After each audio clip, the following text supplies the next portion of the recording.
Hey guys, welcome to the video.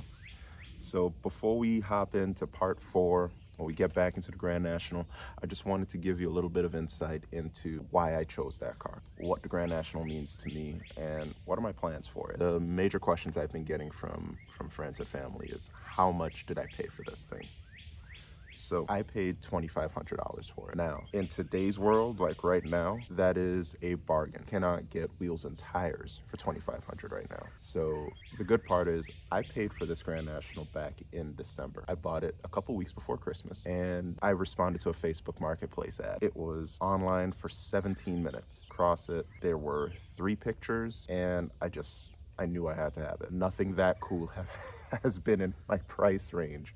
Right? It's a car that just looks menacing. It's means to like the V6 community. Honestly, just a muscle car industry that you were able to beat Corvettes, that you were able to stand up to Ferraris and Porsches of that era. And you just have a turbo V6. It was very nice to say that I own one. So on that opportunity, I drove out to Culpeper about an hour and a half right after work, and I met this guy, and all signs pointed to me being robbed. But thankfully, he was a really, really cool dude. It was just out in the middle of a field sitting. We both parked right in front of it, so we had our high beams on, and I was just taking a quick look at it. But to be honest with you, I would have bought it anyway.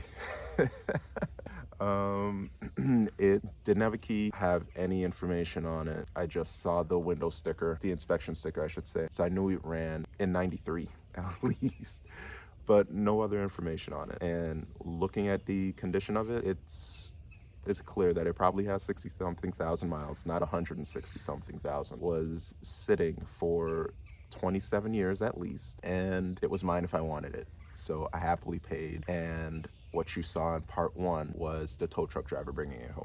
Now, it's a good deal because if you were to try to find one right now, it'd be probably 3 times as much, at least. So, great deal, but there's still a lot of work to be done. There's no qualms about that. So, next question, what is the difference between the model years? 84 Grand Nationals, they only made 2,000 of these, right? So they made 2,100 in 85, 5,500 in 86, and then 20,000 in 87 as the last hurrah. So 84 is the only year that came with these Lear Siegler seats. Now, these are the most comfortable seats National, and I'm happy to have them, but they are tattered, as you saw from the first video. So cost a pretty penny to get them back up in functional condition. So clearly I love cars.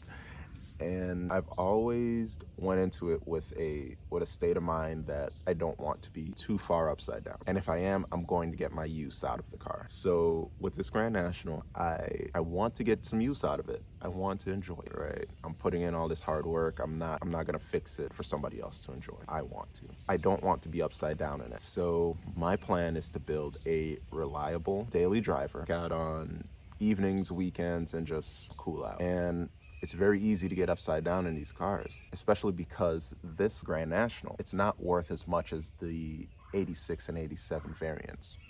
So one big difference between the 84 and 85s and then the 86 and the 87s is the intercooler. 84 and 85s have the moniker hot air. So nice budget-friendly car that appreciates. So that's my goal. I want to keep this under 12,000. That's with the price of the car as well. So of course I won't be counting my labor, and there's going to be some things along the way that I'll do to keep the budget down, sacrifice reliability, to sacrifice safety. Those are the things I'll happily pay extra for because it's worth it. My biggest challenges to date. My biggest challenges to date is finding parts and information. So 84 and 85 have specific parts that are not compatible with 86 and 87s. And unfortunately, that means it's harder for me to find parts. I have to go the used route. I have to find people who may have these engines, who are willing to share. And so far, it's been scarce, but for the people who have, they've been awesome. So thankfully, the community has stood up. They are helping people with similar interests. Parts are expensive if they are available. So those are the 2 biggest things. And as far as the information goes, you do have Facebook groups, you have turbobuick.com, you have Turbo Tweak. Like, these guys are awesome. And the amount of time and energy that they're willing to put in to help out their fellow brethren. I've needed it on several occasions, and I'm sure I'll need it more. So those challenges are being overcome, challenges nonetheless. Why the Grand National?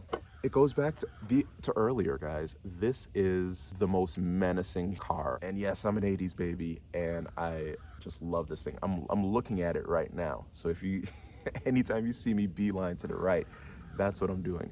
I love the look of this car. I love everything it stands for. And I'm very pleased and happy to have one. So yeah, that's pretty much it, guys. So thank you for liking, sharing, and subscribing so far. I have part 4 coming up in probably the next 24 hours. Thanks for watching the show.